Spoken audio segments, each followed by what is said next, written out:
Sir నమస్తే. నమస్కారం sir, గత 4 రోజుల నుంచి వాతావరణ పరిస్థితులు గమనిస్తున్నారు. ఈ కూటమి ప్రభుత్వం దీన్ని ఎలా హ్యాండిల్ చేస్తుంది అంటున్నారు? వచ్చిన వరదలను కానీ లేదంటే కనుక జరుగుతున్న ఈ పర్యవేక్షణ కానీ ఎలా ఉందంటారు వీళ్ళది? కూటమి ప్రభుత్వము ధీటుగా చక్కగా ప్రజల అభిమానాన్ని చూరుకొని వాళ్ళకి తమ వంతు సాయంగా కార్యకర్తలు నాయకులు అందరూ కూడా సహాయ కార్యక్రమం పాల్గొని ఇది కన్నీటి వరదలు వచ్చినాయి. వాన ప్లస్ వరద రెండు కలిసి రావటం వల్ల 28 ఏళ్ల తర్వాత ఇది మహా ఉధృతంగా వచ్చిందని మనం చెప్పవచ్చు. కుంటలు వాగులు అన్నీ కూడా పొంగి పొర్లిపోతున్నాయి. పైనుంచి వస్తున్నటువంటి వరదల వల్ల శ్రీశైలం అదేవిధంగా పులిచింతల వీటి నుంచి వస్తున్నటువంటి ఆ వాటరు కిందకి రావటం వల్ల విజయవాడ బ్యారేజ్ దగ్గర బుడమేరు కొంత ఆక్రమణ గురవటం వల్ల గత ప్రభుత్వం మన 5 ఏళ్లలో వైసీపీ ప్రభుత్వం నెగ్లెక్ట్ వల్ల మరి ఈ వరదలు తీవ్రస్థాయి రూపం దాల్చిన చెప్పడంలో ఏమాత్రం మరి సందేహం లేదు. మరి ముఖ్యమంత్రి చంద్రబాబు నాయుడు గారు కలెక్టరేట్లో ఉండి సహాయ కార్యక్రమాలను పర్యవేక్షిస్తున్నారు. నిన్న అప్పటికప్పుడు హోంమంత్రితో మాట్లాడి కేంద్ర హోంమంత్రితో ప్రధానమంత్రితో మాట్లాడి ఆ బోట్లని తెప్పించాడు. మరి మార్నింగ్ నుంచే దుర్గా గుడి, ఇస్కాను అదేవిధంగా ప్రైవేట్ సంస్థలు, హోటళ్ళు, విద్యా సంస్థల నుంచి మరి ఆహార పొట్లాలని, ఆహార సదుపాయాన్ని ప్రజలందరూ కూడా 3 లక్షల మందికి మంత్రులకు కూడా డివిజన్లు కేటాయించి విజయవాడలో అందరికి కూడా సహాయ సహకారాలు అందిస్తున్నారు. పార్టీ శ్రేణులు కూడా ఈరోజు ఆయన కూడా పర్యవేక్షిస్తున్నాడు, మంత్రులు పర్యవేక్షిస్తున్నారు, ఎమ్మెల్యేలు పర్యవేక్షిస్తున్నారు. కానీ ఈ యొక్క ప్రతిపక్ష నాయకులకు చీమగుట్టినట్లయినటువంటిది లేదు. మరి సహాయ కార్యక్రమాల్లో పాల్గొనకపోగా they have been criticising the government activities of both Chandrababu Naidu garu, Pawan Kalyan గారు అండ్ బీజేపీ పార్టీని వాళ్ళు విమర్శిస్తున్నారు. కూటమిని ఒక పార్టీని విమర్శించడం అంటే కూటమిని విమర్శించడమే. ఇది చాలా సిగ్గుచేటు. అంటే ఇక్కడ కూటమి ప్రభుత్వం అనేది తన నెగ్లిజెన్సీ వల్లే, అంటే 29వ తారీఖే రాష్ట్రానికి భారీ వర్ష సూచన ఉంది అని చెప్పినా కూడా కూటమి ప్రభుత్వం పట్టించుకోలేదనేది ప్రధానంగా వస్తున్న ఆరోపణ. ఇది వాస్తవమే అంటారా? వాస్తవం కాదు, ఇది తప్పుడు మాట. ఇది ఎందుకంటే ఆల్రెడీ హెచ్చరికలు జారీ చేశారు. మరి ఒక సెల్లను కూడా ఏర్పాటు చేసి మానిటర్ చేయడం జరిగింది. ప్రకృతి విపత్తుని ఎవరు ఆపగలుగుతారు? పంచభూతాలను ఎవరు ఆపలేరు. ఎందుకంటే ఇది ఒక్కచోట కురుస్తున్నది కాదు వర్షం. ఇక ఒక్కచోట అయితే ఇబ్బంది ఉండేది కాదు. పైనుంచి మరి పైన కూడా తెలంగాణలో కూడా వర్షం, కూడా కర్ణాటకలో వర్షం, ఆ పైనీరు అంతా రావటం వల్ల అంతా ఏకీకృతం అయ్యి మన లోతట్టు ప్రాంతం వల్ల ఈ విధంగా జరిగింది. దాన్ని ఎవరు కూడా తప్పుపట్టడానికి వీలు లేదు. దేవతల రాజధాని అని గొప్పగా చెప్పుకునే అమరావతి మునిగిపోయింది. మరి అదే కనుక వైజాగ్ అయితే ఈ విపత్తు ఉండేది కాదు కదా. ఇదేనా చంద్రబాబు విజన్ అంటున్నారు కదా, మరి దానికి ఏం చెప్తారు మరి మీరు? మరి దుబాయ్ ఎయిర్పోర్ట్ మొత్తమే కొట్టుకెళ్ళింది. 100 ఏళ్ల క్రితం వచ్చిన వరదలు వచ్చినాయి, దుబాయ్ ఎయిర్పోర్టే కొట్టుకెళ్ళింది. ఇదే విపత్తులను ఎవరు ఆపగలుగుతారు? విపత్తులను వెళ్ళని ఆపగలుగుతారా వైసీపీ వాళ్ళు?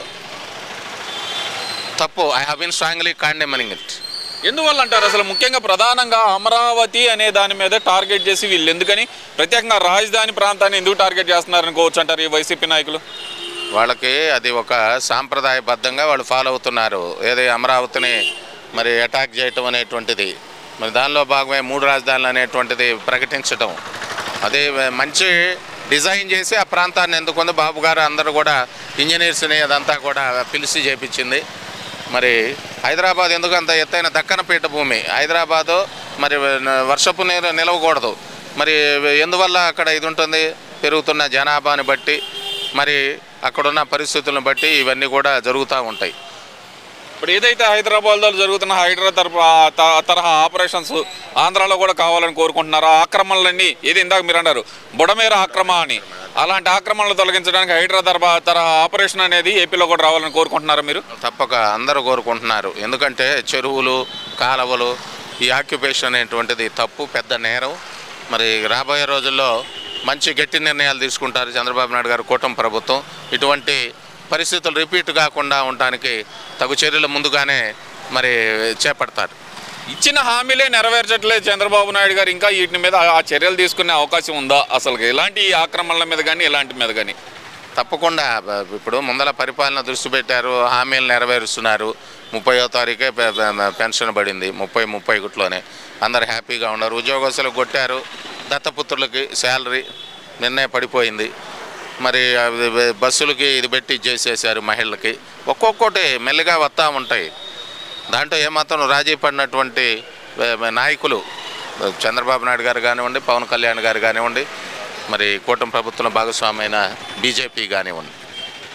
మరి ఇప్పుడు చూస్తే కనుక ఇప్పుడున్న పరిస్థితుల్లో మరి ఒక పక్కన సహాయ సహకారాల్లో ప్రభుత్వ యంత్రాంగం అంతా బిజీగా ఉంటే మరో పక్కన వైఎస్ఆర్ వర్ధంతి కార్యక్రమం అంటూ మరి వీళ్ళందరూ వెళ్ళి ఇడుపుల బాయిలో కూర్చున్నారు. ఎలా చూడాలంటారు ఈ పరిస్థితిని? అదే దాన్ని బట్టి అర్థమైపోతుంది, ప్రజలందరూ కూడా తేట తెల్లం అవుతుంది. ఏ విధంగా ఇప్పుడు పవన్ కళ్యాణ్ గారు మరి సింపుల్గా ఆయన బర్త్డేని క్యాన్సిల్ చేసుకున్నారు. పవన్ కళ్యాణ్ బర్త్డే అంటే అసలు ఇవాళ ఒక పెద్ద ఇప్పటం లాగా ఒక చారిత్రాత్మకమైనటువంటిది. దాన్నే ఆయన క్యాన్సిల్ చేసుకున్నాడు. ప్రజల యొక్క సంక్షేమం కోసం ఈ ఉన్నటువంటి కష్ట తరుణంలో ఆయన తీసుకున్న నిర్ణయం అనేటువంటిది చాలా గొప్ప విషయం. దీనికి దానికి వ్యత్యాసం మనం గమనించవచ్చు. ఎందువల్ల అంటారు? మరి గతంలో హుద్హుద్ తుఫాను వచ్చినప్పుడు అప్పుడు కూడా వెళ్ళలేదు. మరి జగన్మోహన్ రెడ్డి గారేమో అక్కడ ఎంబీఎస్ మాల్లో సినిమా చూడటానికి వెళ్ళారు. మరి ఇప్పుడు రాష్ట్ర ప్రజలు ఇబ్బందుల్లో ఉంటే ఇక్కడికి కూడా రాకుండా ఏం చేస్తున్నారు అనుకోవచ్చు అంటారు?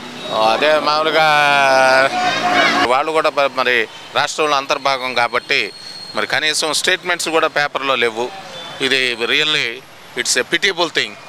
I really repent for this. Sakshi పేపర్లో మాత్రం ఒకటి వస్తుంది, ప్రభుత్వ యంత్రాంగం అంతా మొదలు నిద్రపోతుందని వస్తుంది కదా. మరి అరే అసలు చంద్రబాబు నాయుడు గారు, పవన్ కళ్యాణ్ గారి దెబ్బకి మొత్తం అధికార యంత్రాంగం చిన్న పెద్ద అనేటువంటి తేడా లేదు.